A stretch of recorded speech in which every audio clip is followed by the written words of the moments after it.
यस कार्यक्रमका प्रायोजक Digitainment private limited, New Road Kathmandu.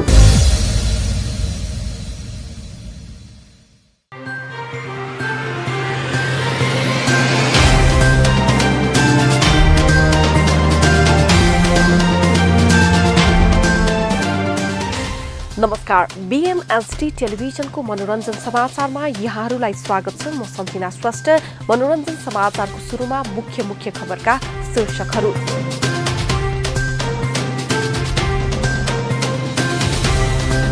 Pranay दिवसमा वर्षा र संजोगको कस्यो लगनघाट हो। अन्तर्राष्ट्रिय विमानस्थलको भन्सार श्रमिक मैत्री बनाउन रेखाको अनुरोध। यूएईका 11 हलबाट एकसाथ नेपाली चलचित्र प्रदर्शनमा। गत वर्ष प्रदर्शनमा आएको सुपरहिट चलचित्र लिल्ली बिल्लीको जोडी नायक प्रदीप खड्का र नायिका जसिता गुरुङ अभिनीत चलचित्र लभ स्टेशनको गीत सार्वजनिक। आज अभिनेत्री तथा निर्मात्री दीपशिखा खड्काको जन्मदिन। नेपाली चलचित्र प्रेम लीला मार्फत नेपाली रजत पटमा देखा परेकी यी अभिनेत्री पहिलो चलचित्र प्रदर्शनको तयारीमा छ। पहिलो चलचित्रमा नै निर्माणमा समेत हात हालेकी यी अभिनेत्रीलाई सुन्दर र लामो कला यात्राको शुभकामना सहित लागौ मनोरञ्जन समाचारतर्फ। मनोरञ्जन समाचारमा सुरु गरौं अभिनेत्री वर्षा राउत र अभिनेता संजोग कोइरालाको विवाहको प्रसंगबाट। अभिनेत्री वर्षा राउत र अभिनेता संजोग कोइरालाले यो वर्षको प्रणय दिवसको अवसर पारेर आज विवाह गरेका छन्। उनीहरूले 7 वर्षदेखिको प्रेम सम्बन्धलाई प्रेम गर्नेहरूले विशेष रूपमा मनाउने दिनमा नै विवाहमा परिणत गरेका हुन्। राजधानीको एक पार्टी प्यालेसमा भएको विवाहमा दुईका आफन्तलाई मात्रै निमन्त्रणा गरिएको थियो। उनीहरूको एंगेजमेन्टमा पनि वर्षा र संजोगका परिवारका केही सदस्य मात्रै सहभागी थिए। आफ्ना शुभचिन्तकलाई उनीहरूले सामाजिक सञ्जाल फेसबुकमा एंगेजमेन्टका तस्बिर सार्वजनिक गरेर जानकारी गराएका थिए। 7 वर्ष अघि चलचित्र सरिलको अडिसनका लागि पुगेका वर्षा र संजोगको पहिलो भेट त्यही भएको थियो। त्यही भेट नै सामाजिक सञ्जाल, अभिनय, मित्रता हुँदै प्रेममा परिणत भएको हो। लामो समयको प्रेमलाई सामाजिक सञ्जालमा विवाहको निमन्त्रणा कार्ड सार्वजनिक गर्दै केही दिन अघि मात्रै उनीहरूले वैवाहिक रूपमा परिणत गर्ने वाचा गरेका थिए। उनीहरूको आज विवाह सम्पन्न भएको छ। मायालु जोडीहरूले एक आपसमा उपहार साटासाट गरेर आजको दिनलाई विशेष दिनका रूपमा मनाउँछन्। तेस्रो शताब्दीको अन्त्यतिर रोमबाट प्रारम्भ भएको भ्यालेन्टाइन डे पछिल्लो समय नेपालमा पनि खुलेरै मनाउने प्रचलन बढ्दै गएको छ। आजकै दिन आफ्नो 7 वर्षदेखिको प्रेमलाई अभिनेता संजोग कोइराला तथा अभिनेत्री वर्षा राउतले वैवाहिक रूप दिएका छन्। प्रणय दिवसकै दिन वैवाहिक जीवनमा प्रवेश गरेको यो जोडीलाई सफल वैवाहिक जीवनको शुभकामना। आज प्रणय दिवस हामीले अघि नै चर्चा गरिसकेका छौं।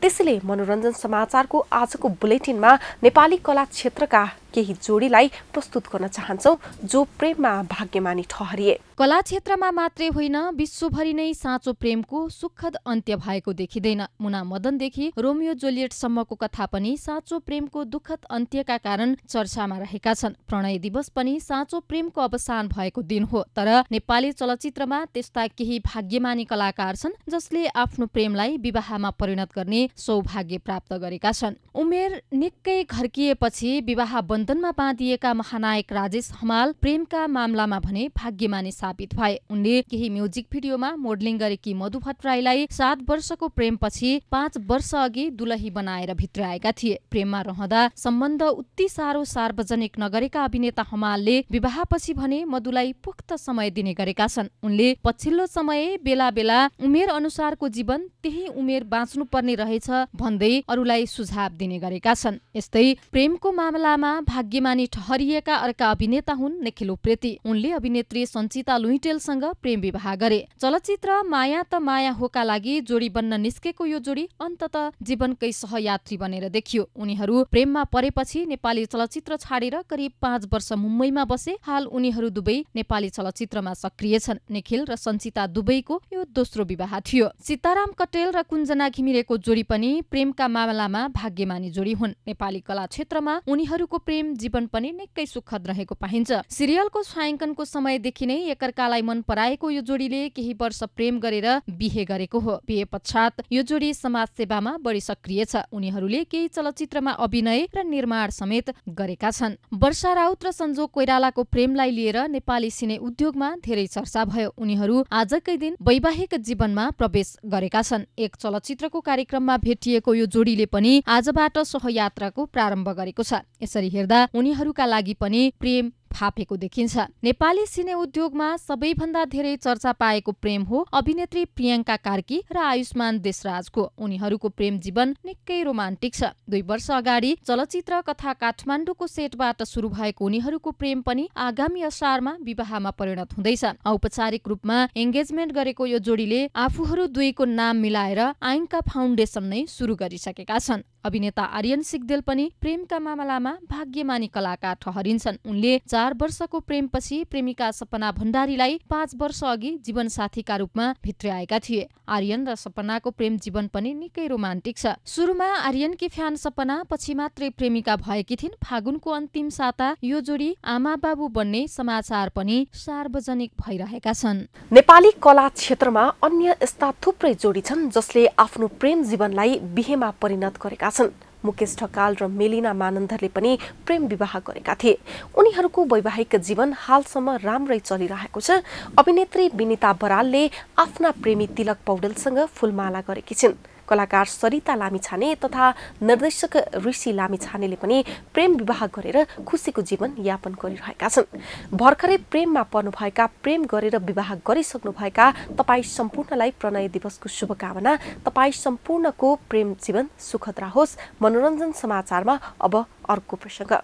अभिनेत्री रेखा थापाले विदेशमा श्रम गर्ने नेपाली नागरिकलाई त्रिभुवन अन्तर्राष्ट्रिय विमानस्थलमा दिइने भन्सारमा विशेष छुट दिन आग्रह गरेकी छिन्। अभिनेत्री थापाले श्रम गर्न जाने नेपाली नागरिकले दैनिक उपभोगका लागि लैजाने तथा ल्याउने सामग्रीमा चर्को शुल्क नलगाउन सरकारसँग आग्रह गरेकी हुन्। संसारभर रहेका सम्पूर्ण नेपाली श्रमिक दाजुभाइले नेपाल फर्किँदा त्रिभुवन विमानस्थलमा झोला र सामान जफत भएको विषयमा गत सातादेखि आवाज उठिरहेको छ। श्रमिकमाथि हुने असमान व्यवहार र उनीहरूका घरेलु प्रयोजनका सामान जफत वा कर तिर्न बाध्य पार्ने नियम सच्याउन माग गरेकी छु, अभिनेत्री थापाले भनेकी छिन्। थापाले बुधबार श्रम मन्त्री गोकर्ण विष्टलाई भेटेर श्रमिकहरूको गुनासो सहितको ज्ञापन पत्र बुझाएकी हुन्। उनले विमानस्थलको भन्सार श्रमिक मैत्री बनाउन पनि आग्रह गरेकी छिन्।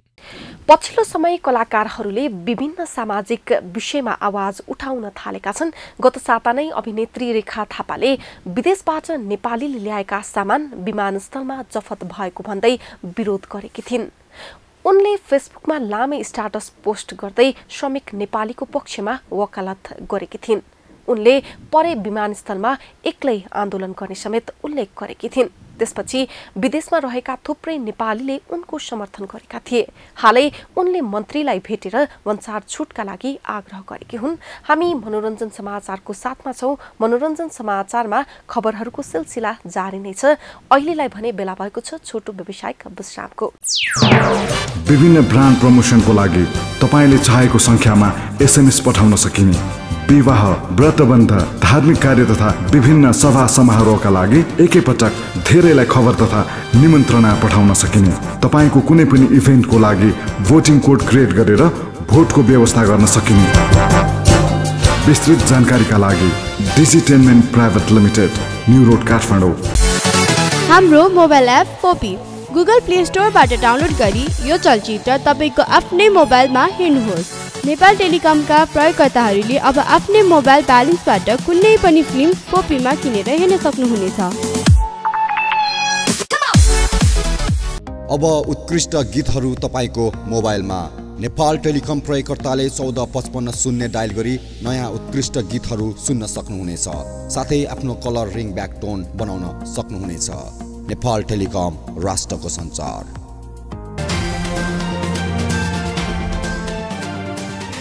यो छोटो व्यावसायिक विश्रामपछि स्वागत छ।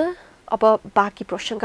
नेपाली चलचित्र प्रसाद बिहीबारबाट UAE का विभिन्न शहरमा प्रदर्शन हुने भएको छ। UAE का 11वटा सिनेमा हलमा प्रसाद प्रदर्शन भएको बताइएको छ। नेपाली चलचित्र प्रसाद बिहीबार UAE का विभिन्न शहरमा प्रदर्शन भएको छ। UAE का 11वटा सिनेमा हलमा चलचित्र प्रसाद प्रदर्शन भएको पनि बताइएको छ। प्रेम दिवसको अवसर पारेर UAE मा प्रदर्शन भएको प्रसादको पहिलो दिनको टिकट सबै बिक्री भएको संयोजक आशिष पुरुषले जानकारी दिएका छन्। नेपालमा विकास नेटवर्क मार्फत विकास सुवेदी र आशिष पुरुषले मध्यपूर्वमा प्रसाद प्रदर्शन गरेका हुन्। चलचित्र प्रसाद बाँझोपनका कारण दाम्पत्य जीवनमा पारेको समस्या र त्यसले नेपाली समाजमा पारेको सामाजिक असरका विषयमा केन्द्रित भएर आम नेपालीको भोगाईको व्यथा बोकेको चलचित्र भएकाले UAE मा धेरैले प्रसादको प्रतीक्षा गरेको आशिषको भनाइ छ। नेपालमा 101 दिन मनाउने क्रममा रहेको चलचित्र प्रसादले विदेशमा पनि आशलाग्दो व्यापार गरिरहेको छ। चलचित्रले अस्ट्रेलियामा नियमित 35 शो गरिसकेको छ। लामो समय चलचित्र पत्रकारिता गरेका पत्रकार सुशील पौडेलले लेखेको कथा तथा सुभाष थापा निर्मित चलचित्रमा विपिन कार्की, नम्रता श्रेष्ठ र निश्चल बस्नेत मुख्य भूमिकामा रहेका छन्। त्यस्तै चलचित्र प्रसादमा वसुन्धरा भुषाल, विनोद भट्टराई, प्रकाश गन्धर्व लगायतका कलाकारहरूले पनि अभिनय गरेका छन्। राजेश श्रेष्ठको छायाङ्कन रहेको चलचित्रमा लोकेश बजाचार्यको सम्पादन रहेको एसोसिएट निर्देशक विकास सुवेदीले जानकारी दिएका छन्। सन् 2016बाट UAE का सिनेमा हलहरूमा नेपाली चलचित्र नियमित रूपमा प्रदर्शन हुँदै आएका छन्।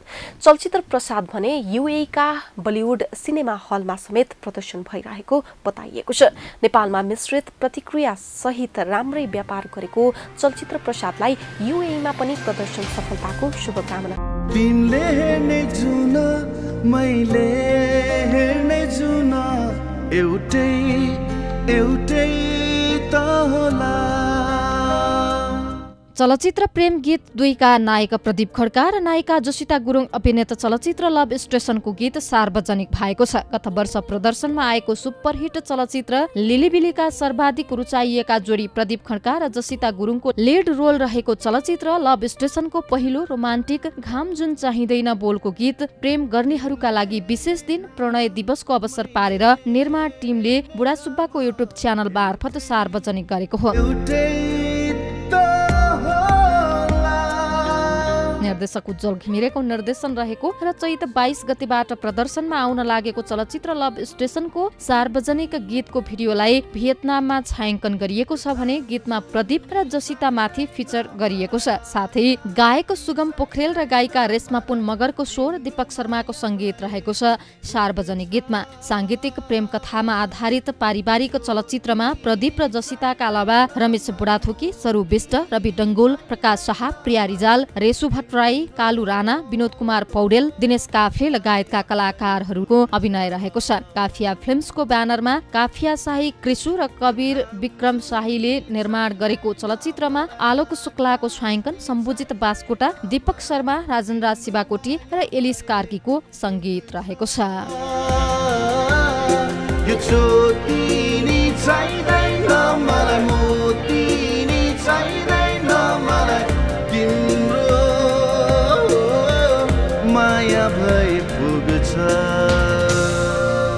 आजलाई भने यिनै खबरहरूसँगै मनोरञ्जन समाचारको अन्त्य पुग्छौँ।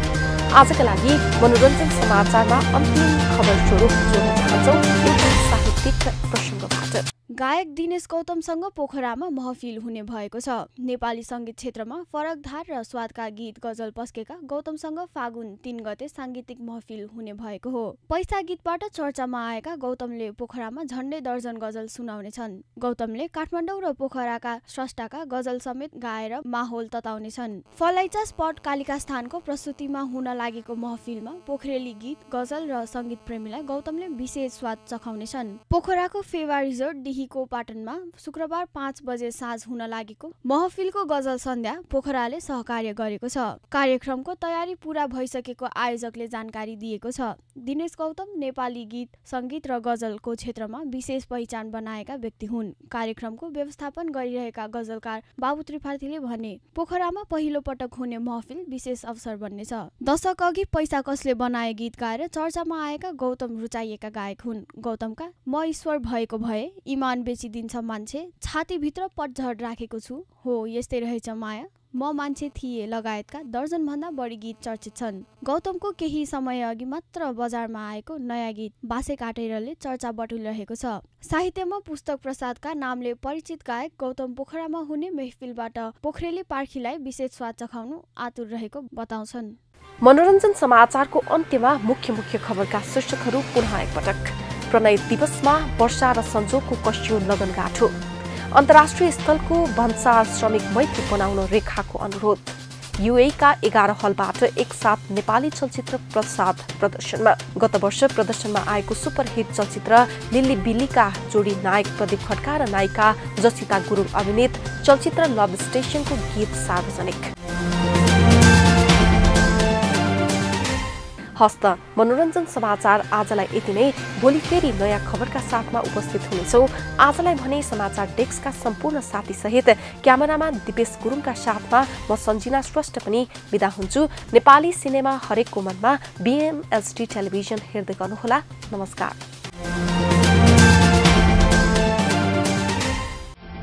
इस कार्यक्रम का private limited, New Road Kathmandu.